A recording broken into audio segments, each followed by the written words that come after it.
Huwa tassew pjaċir tiegħi li ninaqat magħkom għal din l-ewwel konferenza nazzjonali dwar il-kura tal-onkoloġija.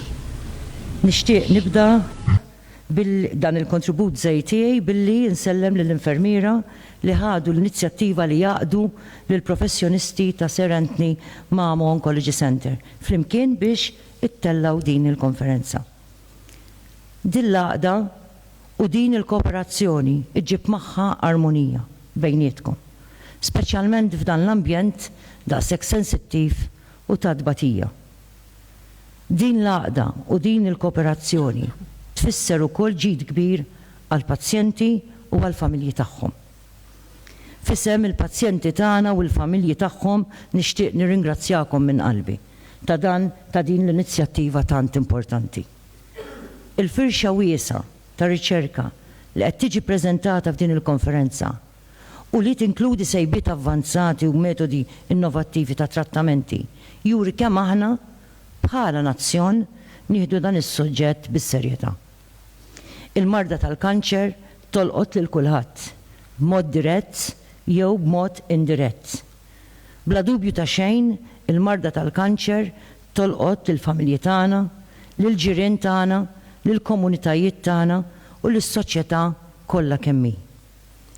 Mill-esperjenza tiegħi man-nies u issa permezz ukoll tax-xogħol tal-Malta Community Chest Fund Foundation u n-National Cancer Platform jien ġejt f'kuntatt ma' ħafna individwi u familji tul il-mixja u l-esperjenza tagħhom bil-marda tal-kanċer.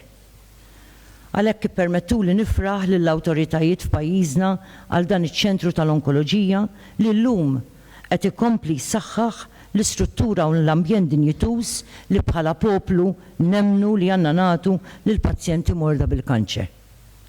Dan kollu jista' jkun possibbli grazzi għad-dedikazzjoni tat-tim ta' dan iċ-ċentru. Bis-saħħa ta' dan kollu, il-pazjenti u l-eżiż tagħhom jistgħu jkunu ċerti li jingħataw kura eċċellenti u sapport ta' kwalità. Dan mhux diskors li qed nagħmlu jien imma da diskors li nisma' regolarment mill-pazjenti u mill-familji tagħhom u rridkom tħossukom kburin li qed tkunu kapaċi flimkien tagħtu dan kollu. Konvinta li din il-konferenza u inizjattivi potenzjali oħra se jkomplu jsostnu il-mod li bih għandna niżviluppaw u nsaqqu aktar il-kura effettiva fil-futur, b'mod multidixxiplinarju u b'mod ukoll interdixxiplinarju. Irridu nkomplu ninkoraġġixxu l-kollaborazzjoni bejn speċjalisti u professjonisti minn setturi differenti biex jaħdmu flimkien ħalli nassiguraw l-aqwa ġid għall-pazjenti tagħna.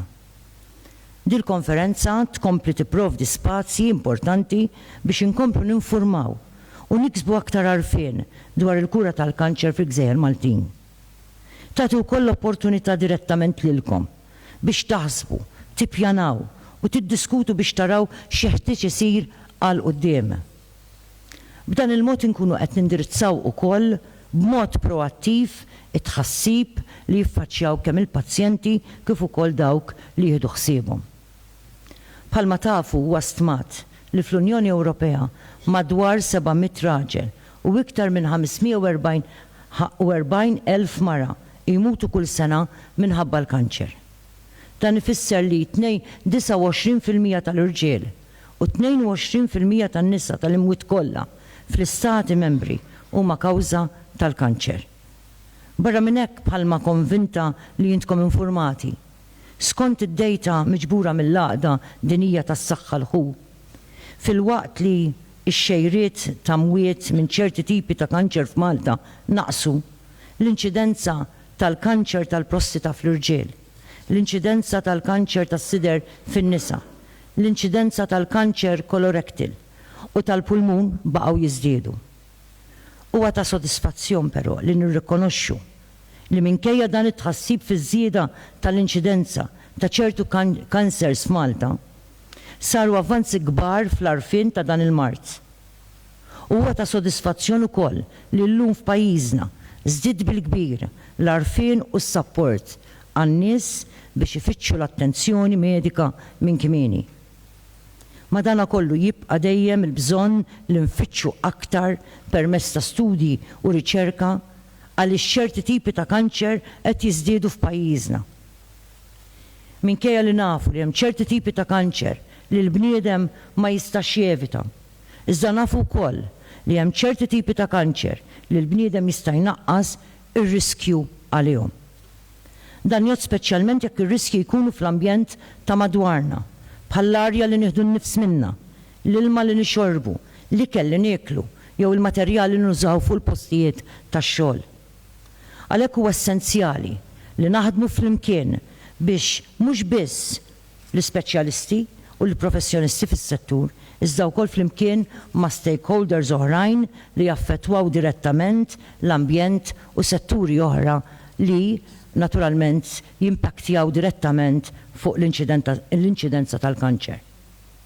Għaldaqstant ejjew nesploraw modi ta' kif noħolqu aktar sinerġija bejn l-awtoritajiet, il-professjonisti mediċi, ir-riċerkaturi, l-akademiċi, l-isptarijiet u wkoll is-soċjetà ċivili. U għalhekk li nemmen li jeħtieġ li nieħdu approach holistiku billi ninvolvu stakeholders minn kull qasam tal-ħajja. Jekk nafu li l-ambjent tagħna huwa l-ikbar kontributur għal ċertu mart kroniku u kawża ta' kanċer, allura rridu naħdmu bis-sħiħ biex intejbuh mhux biss għalina, iżda wkoll għal ġenerazzjonijiet futuri tagħna. Għalhekk inħeġġiġkom biex naqdu flimkien l-erf, l-esperjenza u d-dedikazzjoni ta' esperti bħalkom u tal-poplu ġenerali biex intejbu l-ġid u l-kwalità tal-ħajja tal-poplu kollu Malti u Awċi.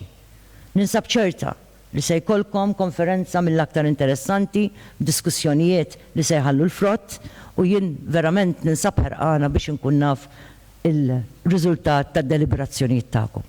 Nawguralkom ġurnata mill-aqwa ta' diskussjoni fl-aħjar interess tal-Maltin u l-Awċin.